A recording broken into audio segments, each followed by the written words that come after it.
Welcome to Educate, Inform, and Challenge. My name is Teresa MacLennan. I'm Executive Director of the Women and Children's Shelter of Barrie. We are so glad that our community is here with us today. Of course, the focus of our show is to talk about the lives of women in the community. We talk about violence against women, human trafficking, women in business, and we always love to bring in special guests to talk about how they use their positions in the community of decision-making and influence to better the lives for women in particular, but all of us in the community. And we are really looking forward to having a great conversation today with my special guest. Before we begin, we do want to acknowledge and thank our Indigenous community. We thank you for allowing us to share in this space, to have these conversations, to learn and to grow on these traditional territories. We thank you so much. So today I am really looking forward to this conversation where we're going to dive into a conversation with our new Barrie Police Services Chief of Police, Rich Johnston. So welcome, Rich. I'm so glad to have you on the show today. Thank you so much, Teresa. Especially today, and I will recognize right off the bat it being Human Traffic Awareness Day, and I think that's poignant that I'm here, and I'm very appreciative of it. Yeah, thank you for acknowledging that. We do speak about that quite a bit, and our viewers, I think, know that we support women who are trying to flee human trafficking, and of course, we do that in partnership with Barrie Police Services so many times. So thank you so much for that, Rich. So congratulations on your new position as the Chief of Police.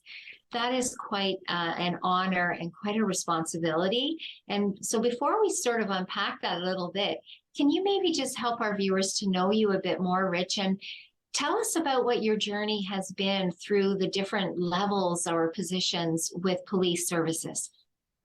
Sure. So a long time ago, that's 25 years. I'm so old. I started with the Ontario Provincial Police in Northern Ontario. That was my first posting, and I enjoyed my time there, but it was brief. It was only a year. I'm a city boy, born and raised, and so it was about coming south. And I had applied to Barrie before, and I was successful in what's referred to as jumping ship, but certainly coming over to an area closer to my family home.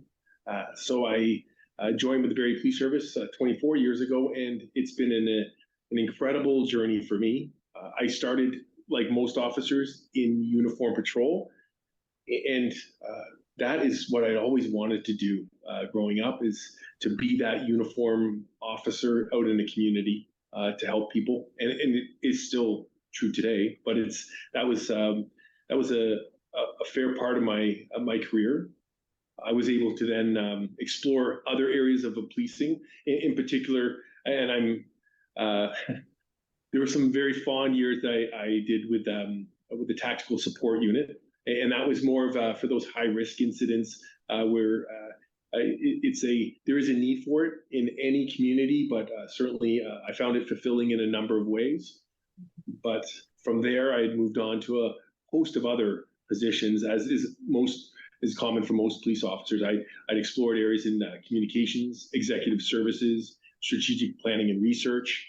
I'm trying to think, and then back to uniform patrol as a supervisor, a staff sergeant, inspector in our investigations. So lots of areas. Mm-hmm. And so I should imagine that really eclectic experience in so many different, I'm going to call them departments because I don't know police lingo, so many departments and maybe progressive leadership opportunities, I guess, has really equipped you to move into this position as the Chief of Police now. It prepared me in a number of ways. I think, obviously, with a different perspective or a frame of reference, if you can appreciate you look at it through different lens depending upon how you're looking at the picture. But certainly, with the different positions, it is about interacting with people, and it's not them working for you; it's working with them. And because you're surrounded, and I am very fortunate today, but throughout my career, by very competent driven individuals who want to make our community better. So I am very fortunate. Yeah. So let's dive into that a little bit. So with all of those years of service and in policing, how have you seen just the nature of how policing has evolved over those years? Like, is there stark differences between when you started off as a uniformed police officer on the beat and into where it is now? Like, how has that looked for you over the years? Certainly for me, it has been a very stark difference. And I would think for the profession as well. And I don't think I'm speaking out of turn there. I think policing as how we perceive it in society has drastically changed. For me, when I first started, it was about making my community safer and better, but it was about, to be accurate, it was about catching the bad guys. I mean, let's be honest. It was about, going out there and being that individual that when people are in their moment of need, that they call you and you're that individual, and being part of a group that, responds to those emergencies. And there's a desire to, keep your community safe, which meant catching the individuals doing the bad stuff, to put it in simple terms. But when you look at how policing has changed, the complexity has grown exponentially. And so now I look back, I'm like, well, it's less about, and it will never stop being about, holding people accountable for their actions, but certainly looking at that from a different perspective. So for my position now, I look at our community as the policing as a police service. It's not just law enforcement. It isn't. And that's never been just policing, but we've been responsible for a host of other areas in our community, but it's about actually speaking truth to that, in that we're a public safety. And what that means is a greater responsibility. It's not about catching people doing the wrong things. Sometimes, and in modern times, I would argue, it's about reminding people to do the right thing. And repeatedly, I've spoken about what we call the social contract. And in any society, a functioning society, there is a social contract, and we agree at the bare minimum to respect certain things about each other. And there is a human dignity aspect to that, absolutely. But the rules that we all agree to abide by, and it's just about, I'd rather be an organization that is omnipresent insofar as it reminds us to do the right thing, as opposed to being out there to catch you doing the wrong thing. And I think it's not a negative to say it's predatory that you're trying to catch someone doing the wrong thing, but I think it's far more, in terms of police legitimacy, important to be out there reminding people to do the right thing. And then there's a recognition of your responsibility, not just to the community, but to each other. So, and that has reverberating effects. Yeah, wow, that is really, I love how you're describing this sort of change, right? Because I really appreciate what you're saying, because just as a normal citizen, when there's something bad happening, I want police services to protect me, my safety, my family, whoever, our community, and get the person who's doing the wrong thing. And so to balance, yeah, you still have that core role to protect the community and keep people safe. And then to balance that with having a presence in the community that is offering support, which is, connecting in with different groups, right?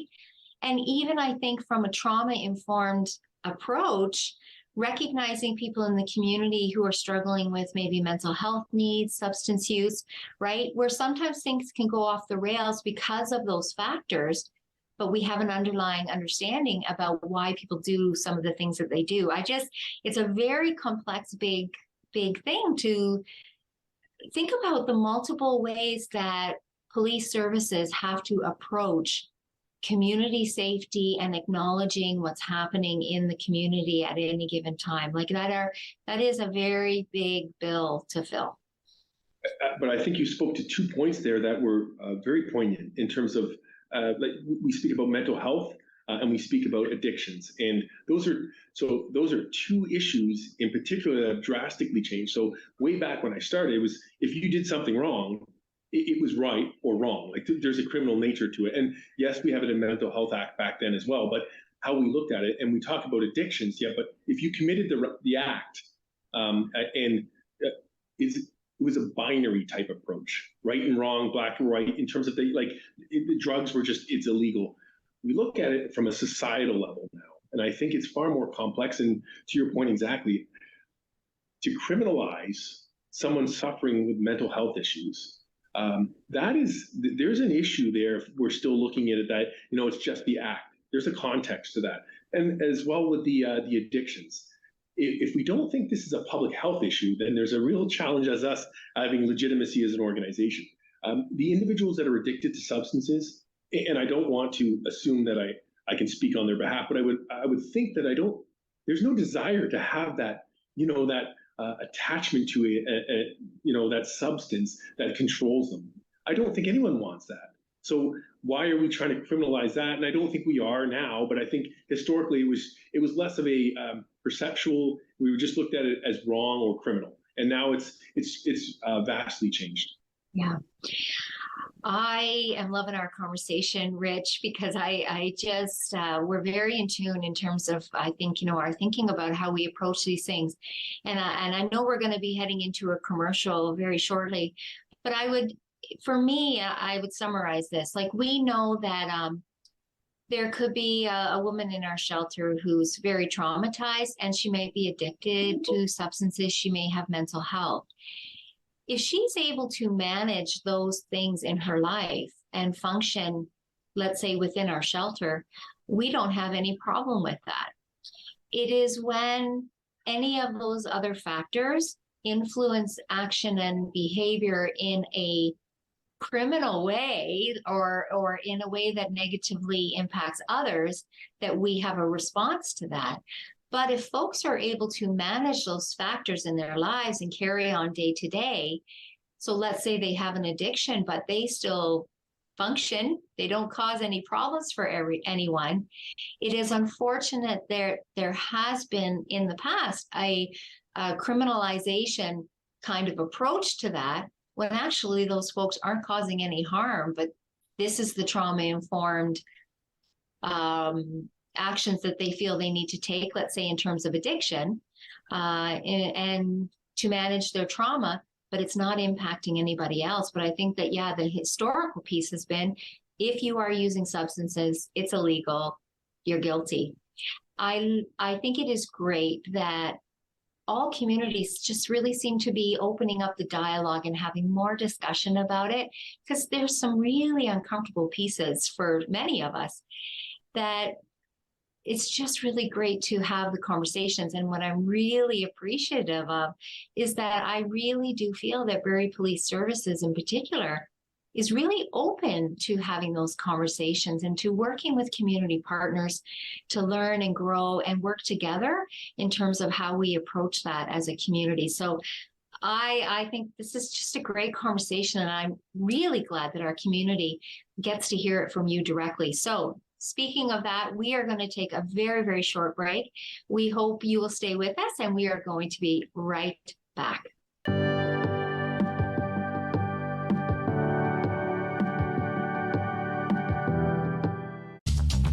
This program is brought to you by Ignite TV. Now you're in command. Visit Rogers.com for more details.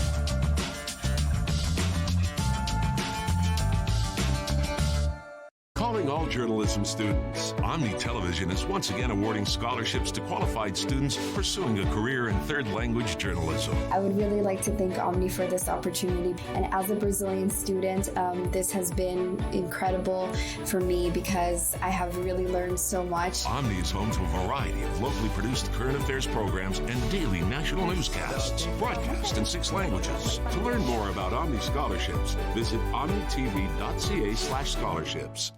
What kind of show do you want to see on Rogers TV? What interests you? Log on to rogerstv.com, fill out a show proposal, and tell us about your segment idea. We want to know what you want to see. Rogers TV, only on Rogers.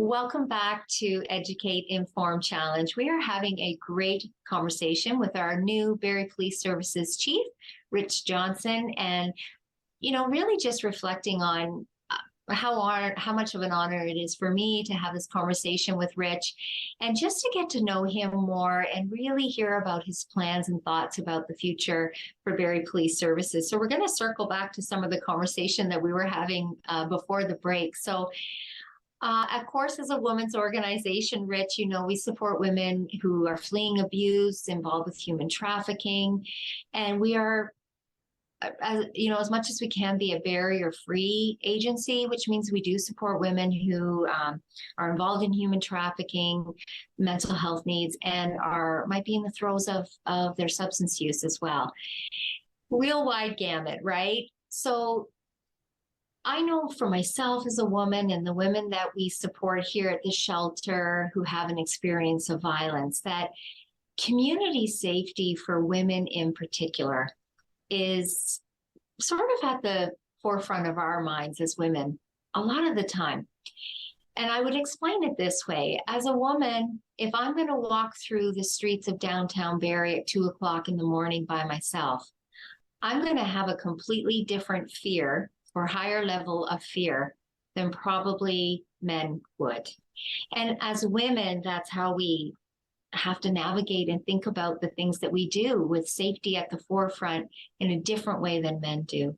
So thinking about that and how you assess, you know, safe communities, how do you feel we are doing in terms of the city of Barrie in creating safe communities for everyone, but women in particular? That's a great question. And I would actually use your example as a perfect segue into explaining the difference between equality and equity.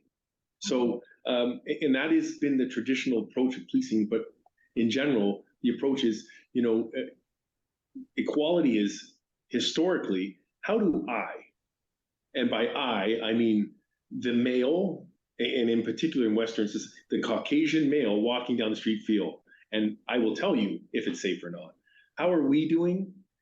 Because it looks very different if you look through that same picture with different eyes. And I am appreciative where we meet people where they're at. And so the true measure is not asked to the police chief, who still looks through these eyes, but looks at the data as well. I can tell you from the data, we have a very safe city in a number of ways, but it is incredibly limited, my picture. And I want to bring attention to that. So for women in particular, I struggle. So I'm asked that question. It's a fair question and a reasonable one, and one we would all want the answer to. I don't know. That is the honest answer, because what we base it on is what's reported to us. And it is crushing as an organization. So we say, you know, we can talk about sex assaults, women victims of sex assaults, and what do our numbers look like? I'm like, okay, but we talk about police reported data. We also know from Statistics Canada and the General Social Survey that less than 3% are reported. So what does that say about us that we're even going to comment on sexual assaults? And if we're really talking about safety, as I don't want to use the term perverse, but if sex assault reports skyrocketed, there would be a hue and cry by a society if they came into the police. But I've actually recognized that as a version of success if people felt safer reporting it to us, so there's a whole host of reasons why people don't, women in particular, in terms of, you know, trust in the police, trust in the justice system, societal issues, personal, a whole host. And again, that is a survivor. That is not for us to speak to, but as a organization representing public safety, it is about recognizing how limited our knowledge of that is.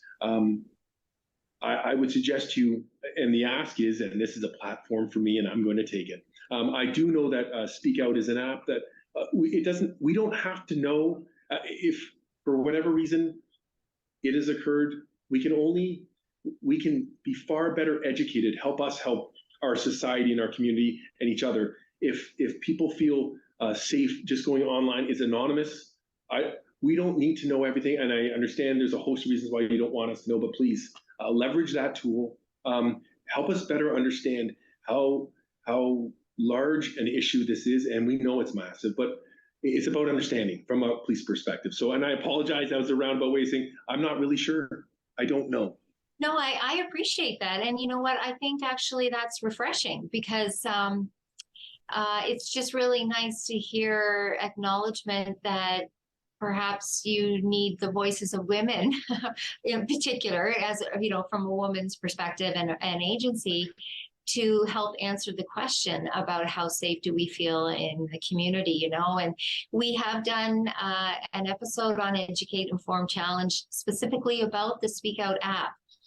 And for our viewers who haven't seen that, there is an anonymous app called Speak Out, where if you, and male or female, doesn't matter, if you've had an experience of sexual assault, you can report it anonymously, and it just really kind of creates almost data.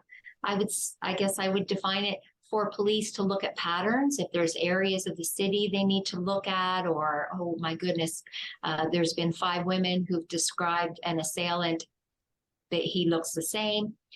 You don't have to provide your personal information, but it really does give police services something to go on to recognize patterns and maybe start to put things together. And I can say that we have heard from women that they are very appreciative of that app and just knowing that it's there.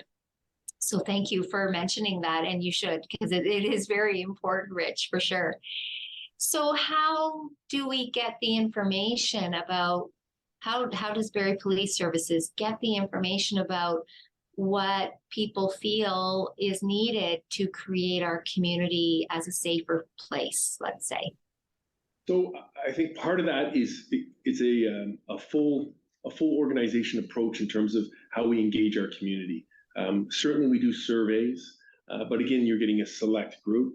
Focus groups are important, and that in particular is an important one, because if we do know that there's an underreported groups within our society, and as an example, women in particular. So if we want to know focus groups, and through organizations such as the Women's Shelter, Women and Children's Shelter, we can we go to an organization that actually has insights and works with individuals who have those insights into the different areas that we may not have, that depth of knowledge or data to explore. So there's a whole host of ways, but it's important to know it's meeting people where they're at, but we can only act on what we know, and certainly this helps inform us. We are a data-driven organization, more so today than ever in the past, and going into the future, that is very much the focus, is trying to get that information, but then leverage it appropriately, but with the victim being the focus. Wonderful. So thinking about the future, as you come in and you're settling into your new role, and you think about what some of the things are that you really want to focus in on, or maybe your dreams for the future for Barrie Police Services, where are you going to start? What are your dreams for Barrie Police? I think one of the main drivers for me is, in the broad concept, we call it police legitimacy, but it is certainly boiled down. A lot of it's about trust as an organization, the community in us, and wide-ranging trust. And I don't mean it's about loving us, because not everyone loves the Barrie Police, and that's okay. But it's about explaining the why to what we do. And if you understand the why, it goes a long way in understanding our actions and our activities. And while people may not necessarily agree with what we're doing, if they understand the why behind it, they'll be like, but this is the circumstance. And so it provides context to the activities. A part of that, though, is earned. And I'll be crystal clear, it is about policing by consent, and the consent comes from our community who we serve. So it's about explaining ourselves well enough that people feel informed. So for me, it's about that trust being built, where people better understand why we're doing what we're doing, and feel that we're an organization that is, they may not love us, but they feel they can trust us. And I'm okay with that. It's an important relationship that I would like to see focus on. Mm-hmm. And how much, this is just sort of something that popped into my head, and of course our time is going so quickly again.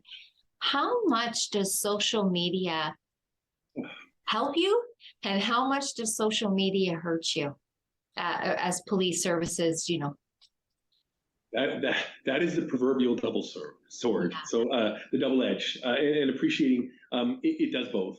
But the error would be to not explore it and leverage it, because it's here. Pandora's box has been opened, and we're going to, it exists. So certainly we are impacted by broader societal issues and social media and the impact of that, good or bad, or positive or negative, and the narrative that comes out of that.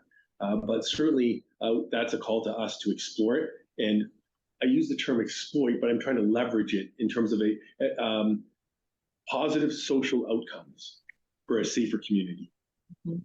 Yeah, I can see how the communication piece, and like you say, like, you know, there's a limit to transparency in the work that you do, of course, right? But what can you share with the community, I think is great, knowing your boundaries and your limits to what you can, right? Social media, it can be such a great thing, but boy, oh boy. And I mean, we have the experiences here in our shelter too. It's so contextual. You get a snippet of something, a moment in time, and no one knows the before, all of the pieces at the moment, or the after. And, you know, and so being able to expand what people in the community know or think about what they see on social media is so critical. But of course, we all, you know, Barrie Police Services, our agency, there are boundaries, of course, confidentiality, you know, those pieces of things that you cannot share with the community. And it's very, very challenging. When you have an opportunity to speak right now to the community that's watching, what do you want them to leave today knowing about yourself and the future of our city and Barrie Police Services? What do you really want them to hear from you today? So if the takeaway for me would be, as a public safety organization, we are here to help. We are part of the community. We do not have all the answers. We are committed to trying, but understanding that in the try, if it's truly trying, there's error, and it's failing forward. Because as an organization, and I see them, the women and men every day, every night going out onto the road, they're people, and they try their best. And it's understanding that in that humanity, that is the very strength. But we will make mistakes as we try to get better, because the truth is that nothing changes if nothing changes. And we are committed to changing to improve. And I'm not saying what's happened in the past is all right, so much positive, but we have an organization full of people who want to make their community safer and want to help people. And we're here to find ways to help them get to that point. At my office in particular, in terms of, you know, how do we remove barriers so they're able to function better and effectively deliver public safety with the community, not to the community. So what is my contribution to that, right? Even it might be that Barrie Police Services is putting out a survey and here's my contribution, you know? So I think that is terrific. And we are really excited just to see the good things that are going to come, Rich, and, you know, your presence in the community and how you approach situations. You know, we're really looking forward to our continued partnership with you, and of course, having our voice on behalf of women. Thank you so much for being with us here today. And I'm really hoping we can have this conversation again. We will see you next time on Educate, Inform, Challenge. Take care.